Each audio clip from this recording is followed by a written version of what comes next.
So the polar vortex has been closing everything outside, and I've been stuck in here, and I don't know what I'm doing.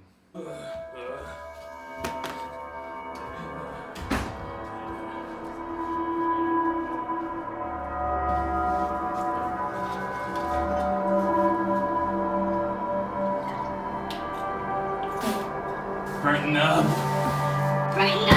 Okay, so that's not exactly how everything happened, but it's pretty accurate. So while I was getting used to college again, I saw 3 movies which I have neglected to talk to you about. But I'm gonna do that now. The first movie I saw this year was Glass, which is the sequel to Unbreakable and Split, and I thought it was fine. It was a fine movie. What the?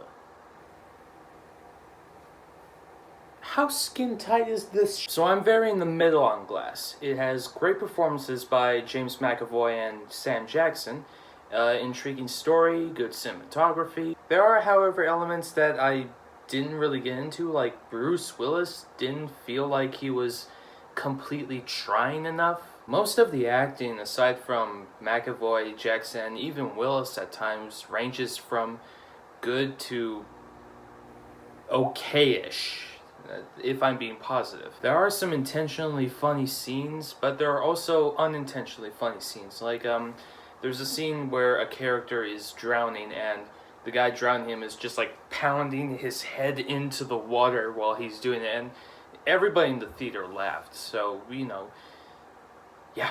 And the twist is really, really just, it's kind of stupid. I mean, it's supposed to be this grounded comic book movie, but then you have, like, that. And I'm not going to spoil it, but I'm just going to warn you that it is mind-numbing. It is mind-numbing. But overall, there are still a lot of things I like about it, just as much as there are things that I don't like about it. So it's really up to the viewer's opinion. And I'm going to give Glass a solid 5 out of 10.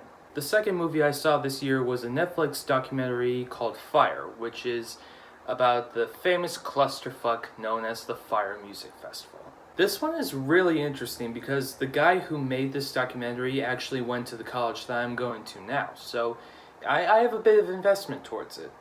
Investment to like. And overall, yeah, I do like it. I mean, there are some problems. It skips over a few elements that feel essential, like Ja Rule and the investors of the whole festival. But overall, it's an intriguing story. It's actually really well done. It actually has an emotional punch at the end. It's not all there. It's not like, but it's like, it's still there. Definitely the best out of these 3 movies, and I'm gonna give it a 7 out of 10. And then the latest movie I saw was Velvet Buzzsaw, which was hugely disappointing. It's from the same guy who did a great movie called Nightcrawler, and it has the same 2 actors in Nightcrawler, Jake Gyllenhaal and Rene Russo.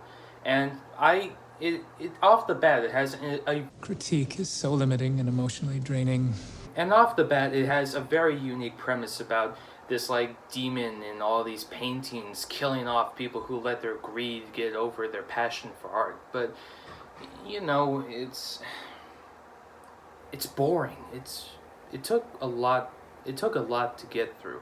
And the acting is wildly uneven. I mean, it's a huge cast. I mean, you have Gyllenhaal and Russo, and they're absolutely the best characters in the movie. Something truly goddamn strange is going on! And then you have Malkovich, who's doing good, and then you have Daveed Diggs from Blindspotting, and he's fine. But oh my god, the actress who plays Josephina, she was terrible. They gave her way too much than she was capable of. I didn't feel anything. But that being said, it does have a unique premise. It's shot very well. The music is appropriate. It has this nice absurd feel to it. And the deaths are cool, I guess. It's a horror movie, technically, and the deaths I like.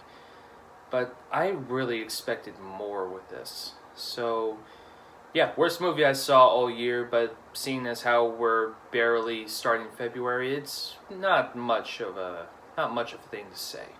I'm giving Velvet Buzzsaw a 4 out of 10, and yeah.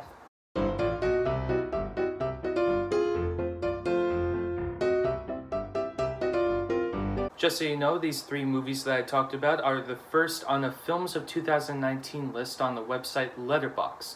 I'm not sponsoring anything, I'm just mentioning the site. Never mind. You can find the list in the description, and you can like tune in throughout the year to see which movies I like and didn't like, if I don't talk about them. And yeah. Great start to the year. Also, the Venom review will be coming out soon, so keep an eye open for that. And goodbye.